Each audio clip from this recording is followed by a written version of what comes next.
अकल वही फतीन है। नूर अल इल्म नूर। अल्हम्दुलिल्लाहि रब्बिल आलमीन वस्सलातु वस्सलामु अला सय्यिदिल अंबियाइ वल मुरसलीन अम्मा बअद फ़अऊज़ु बिल्लाहि मिनश शैतानिर रजीम बिस्मिल्लाहिर रहमानिर रहीम सलातु वस्सलामु अलैका या रसूलल्लाह व अला आलिका व अस्हाबिका या हबीबल्लाह सलातु वस्सलामु अलैका या नबी अल्लाह व अला आलिका व अस्हाबिका या नूर अल्लाह। आज हमारा जो सबक है बयान तग़यीर के बारे में, आज दूसरा सबक है। पीछे कल के सबक में जो हमारी गुफ्तगू हुई थी वो ये थी कि हमारे असहाब के नज़दीक यानी अहनाफ के नज़दीक जो मुअल्लक बिशर्त होता है ना, किसी चीज़ को किसी शर्त पर मुअल्लक करना, हमारे नज़दीक इसका हमने ये कहा था कि जब शर्त पाई जाती है उस वक्त वो चीज़ सबब है। समझे जी? शर्त के वजूद से पहले वो सबब नहीं।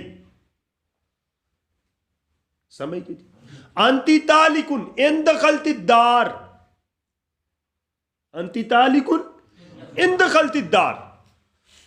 अब ये अंति तालिकुन का हुक्म हमारे नजदीक फिलहाल यानी फौरन नहीं लगेगा। ये मुअल्लक है शर्त पर। जब वो शर्त पाई जाएगी तो तलाक का वजूब होगा। समझ गए जी?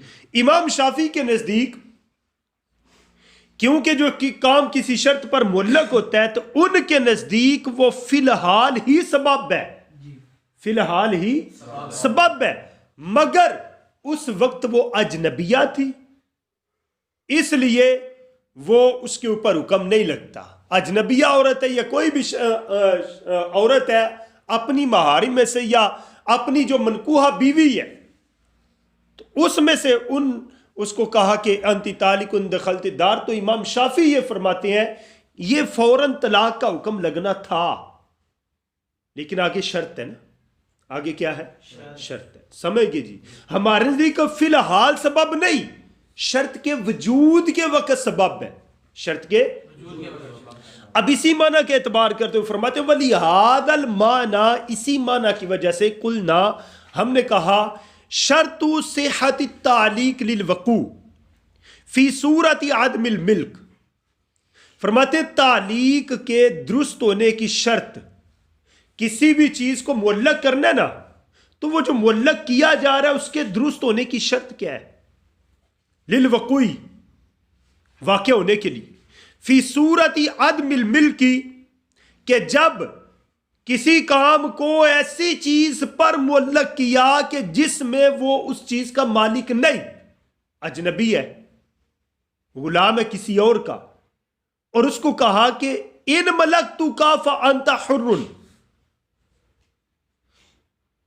या अंता हुर्रुन इन मलक तू का, तू आजाद है अगर मैं तेरा मालिक हुआ, अगर मैं तेरा मालिक हुआ। अब इसने उसकी तरफ अभी क्योंकि मिलक उसकी अपनी है नहीं, गुलाम अभी उसका मालिक हुआ नहीं है, फरमाते मालिक हुआ नहीं है और उसकी तरफ जो है वो आजादी को मुअल्लक कर दिया है, आजादी को मुअल्लक कर दिया है। फरमाते हैं कि तालीक मुअल्लक करने की सेहत की शर्त यह है किसी भी चीज के वाक़या होने के लिए, अदमे मिलक की सूरत में, जिस चीज का वो बंदा मालिक नहीं, उस सूरत में उस पर किसी चीज को मुअल्लक करता है तो उसकी शर्त यह है कि यकूना मुदाफन इलल मिल्की, या तो जिसको मुअल्लक किया वो किसी मिलक की तरफ मुदाफ हो, किसी मिलक की तरफ मुदाफ हो, औ इला साबाबिल मिल्की, या मिलक के सबब की तरफ मुदाफ हो, या मिलक के सबब की तरफ मुदाफ हो। अब तवज्जो कीजिएगा, जैसे हत्ता लौकान अजनबियत, यहां तक कि अगर किसी शख्स ने अजनबिया औरत को कहा, किसको कहा? अजनबिया औरत को कहा इन दखलती दार फ अंती तालिकुन, अगर तू घर में दाखिल हुई तो तुझे तलाक है। अब फरमाते सुम्मत ज़व्वजहा, फिर उसने उस औरत के साथ निकाह कर लिया। वह वुजिद शर्तु, अब वो शर्त पाई गई, यानी वो औरत घर में दाखिल हुई, क्या तलाक वाक़या होगी? फरमाते ला या कौ तलाक, तलाक वाक़या नहीं होगी। तवज्जो कीजिएगा, जब उसने तलाक को मुअल्लक किया था तो किस पर मुअल्लक किया था? घर में दाखिल होने पर। और वो औरत क्या थी? अजनबिया थी, अजनबिया थी ना। अब वो ना तो उसने कहा है कि अगर तू घर में दाखिल हुई तो तुझे तलाक, ना ये मिलक है, ना ये कि उस मिलक की सूरत ये थी कि अगर मैं तेरा मालिक हुआ तो तू आजाद, आजादी को मुअल्लक किया मिलक की तरफ, ठीक है जी। या उसने कहा था कि अगर मैं तुझसे निकाह करूं तो तुझे तलाक। औरत भी मर्द की समझ में मिलक में होती है, जो मनकूहा औरत है वो मर्द की मिलक में है, और निकाह जो है ना ये मलकियत का सबब है। अजनबिया औरत है, ठीक है जी, और तो इसका मालिक कैसे होगा? उसके साथ निकाह करेगा, तो निकाह मिलक का सबब है। या तो मिलक की तरह मंसूब हो, जैसे अगर मैं तेरा मालिक हुआ, गुलाम को कहा अगर मैं तेरा मालिक हो तो तू आजाद है, या सबब मिलक की तरफ, सबब मिलक है निकाह, कि अगर मैं तुझसे निकाह करूं तो तुझे तलाक है। और ये जो निकाह है ना, ये समझे कि औरत पर मिलक का सबब है। बंदा किसी भी औरत का मालिक बनता है तो निकाह के जरिए बनता है, खुद डायरेक्ट नहीं बनता, समझे जी। तो फरमाते हैं कि अगर यहां पर ऐसा हुआ ना तो फिर तो ठीक है, लेकिन अगर किसी ना ही मिलक की तरफ और ना ही सबब मिलक की तरफ, ये दो चीजें नहीं है, ये दो चीजें नहीं है, तो फिर तलाक या कोई भी वो जो शर्त है वो हुक्म नहीं लगेगा, समझे। जैसे अजनबिया औरत को ये कहा कि इन तज़व्वजतु का फ़अंती तालिकुन, इन तज़व्वजतु की फ़अंती तालिकुन, अगर मैं तुझसे निकाह करूं तो तुझे क्या है? तुझे क्या है? अजनबिया औरत को ये कहा इन दखलती दार फ़अंती तालिकुन, इन दखलती दार फ़अंती तालिकुन। अब वो औरत ना तो उसकी मिलक में है, ना तो उसकी मिलक में है, और ना ही कोई सबब मिलक है यहां पर।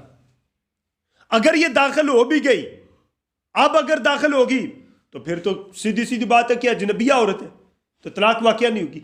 अगर इसने बाद में उससे निकाह किया फिर वो घर में दाखिल हुई तो अब भी तलाक नहीं पड़ेगी। क्यों? क्योंकि अब मिलक में आई जरूर है, लेकिन उसने जब मुअल्लक किया था, जिस काम पर मुअल्लक किया था, वो काम ना मिलक है ना सबब मिलक है, समझ गए जी।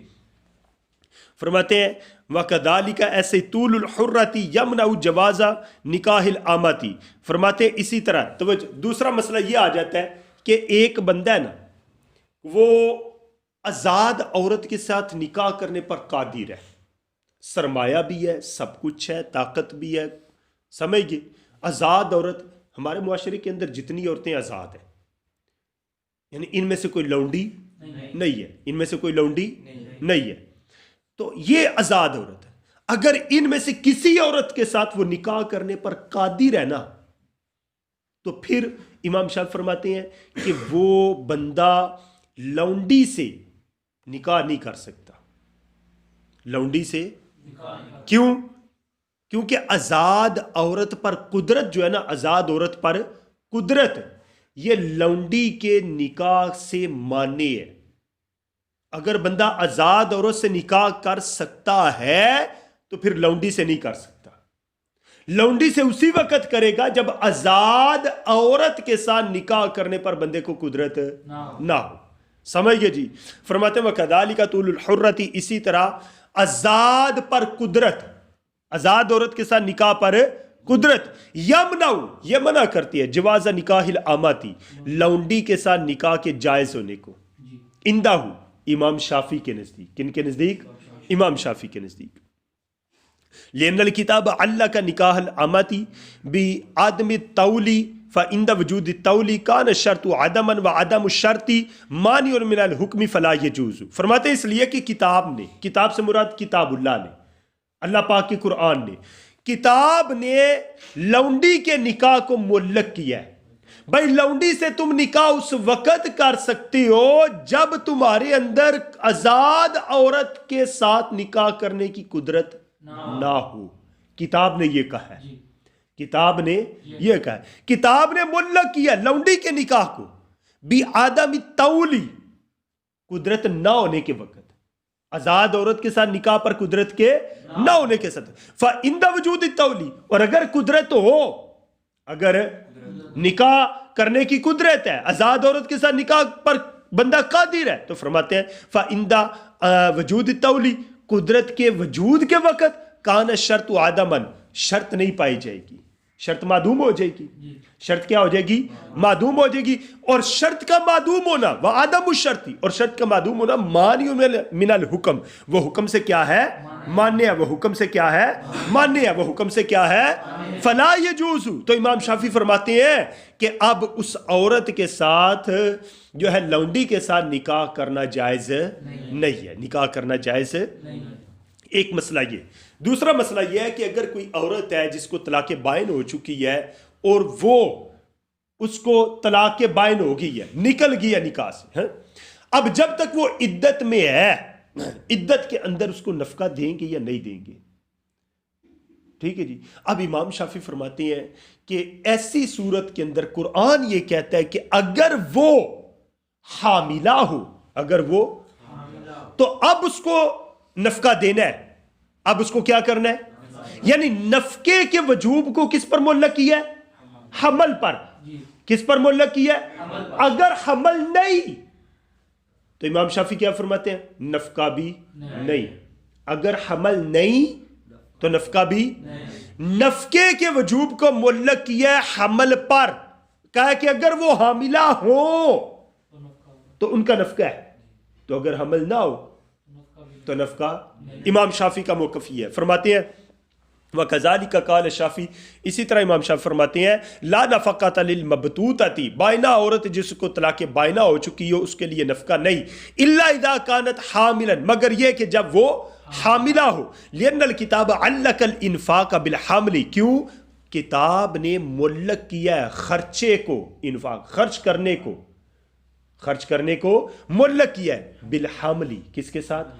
हमल के साथ। फरमाते लिकौलिही ताला, अल्लाह ताला का फरमान है व इन कुन्ना उलाती हामलिन फअनफिकू अलैहिन्ना, अगर वो हमल वालियां हो तो तुम उन पर क्या करो? खर्च करो। हत्ता यदाअना हमलहुन्ना, यहां तक कि वह अपने अपने हमल को रख दे, यानी वज़ा अमल हो जाए, बच्चे की विलादत हो जाए। फरमाया उस वक्त तक क्या करो? उन पर क्या करो? खर्च करो। अब फरमाते खर्च करने कब? हमल होगा, तो हमल नहीं है तो खर्च भी नहीं है। फ़इंदा आदमिल हमली, तो जब हमल ना होने के वक्त कान शर्त आदमन, शर्त होगी मादूम, व आदम शर्त मानी मिनल हुक्मी इंदहू, तो शर्त का ना पाया जाना यह हुक्म से माने इमाम शाफी के नजदीक। व इंदा ना, और हमारा मौक़िफ़ किनका? अहनाफ का। अहनाफ के नज़दीक लम्मा लम यकुन आदम शर्ती मानियन मिनल हुक्मी, हम आदि की याद रखिएगा कि शर्त का वजूद हुक्म के वजूद को साबित करता है। शर्त पाई गई है तो हुक्म लगेगा, शर्त पाई गई है तो, लेकिन हमारे की ये जरूरी नहीं, ये बात तो जरूरी है क्या कि शर्त पाई गई तो हुक्म भी पाया जाएगा, लेकिन ये बात जरूरी नहीं कि शर्त नहीं पाई गई तो हुक्म भी नहीं पाया जाएगा। यह बात हमारे लिए जरूरी हो सकता है शर्त नहीं पाएगी लेकिन हुक्म पाया गया, हुक्म पाया गया, शर्त नहीं पाएगी।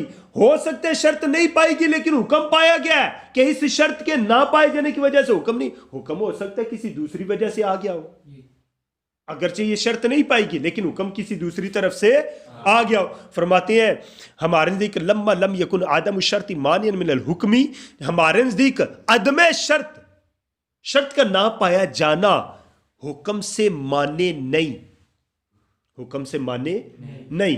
जाजा अन यसबुत अल हुक्म बिदलीली, तो जायज है कि हुक्म साबित हो किसी दूसरी दलील से, किसी दूसरे तरीके से हुक्म साबित हो जाए। फरमाते हैं फयजूज निकाहुल आमाती। अब तवज्जो कीजिएगा, अगर यहां पर इस आयत में यह फरमाया गया ना कि आज़ाद औरत पर कुदरत है तो निकाह लौंडी से जायज़ नहीं है, तो भाई कुरान पाक में तो ये इरशाद फरमाया, जहां पर मुहर्रमात अब्दिया का जिक्र किया ना, जिन औरतों के साथ निकाह नहीं हो सकता हमेशा के लिए, उनका जिक्र करने के बाद अल्लाह पाक ने इरशाद फरमाया व उहिल्ल लकुम मा वराअ ज़ालिकुम अन तब्तगू बिअमवालिकुम, इन औरतों को छोड़ दो, इनके अलावा बाकी सारी हलाल है, अपने माल खर्च करो और उनको तलब करो। तो भाई जो सारी औरतें हलाल हैं उनमें आजाद भी है, उनमें लौंडी भी है। बात समझ आई कि नहीं? अल्लाह पाक ने वहां पर हिल्लियत का हुक्म दिया है, लेकिन यह नहीं कहा कि तुम्हारे अगर लौंडी के साथ निकाह पर कुदरत है तो भाई आजाद औरत के साथ निकाह पर कुदरत है, लौंडी से हो ही नहीं सकता। वहां तो इज़्ने आम रखा है, इनको छोड़ दो मुहर्रमात अब्दिया को, इनके अलावा बाकी सारी जायज़ हैं।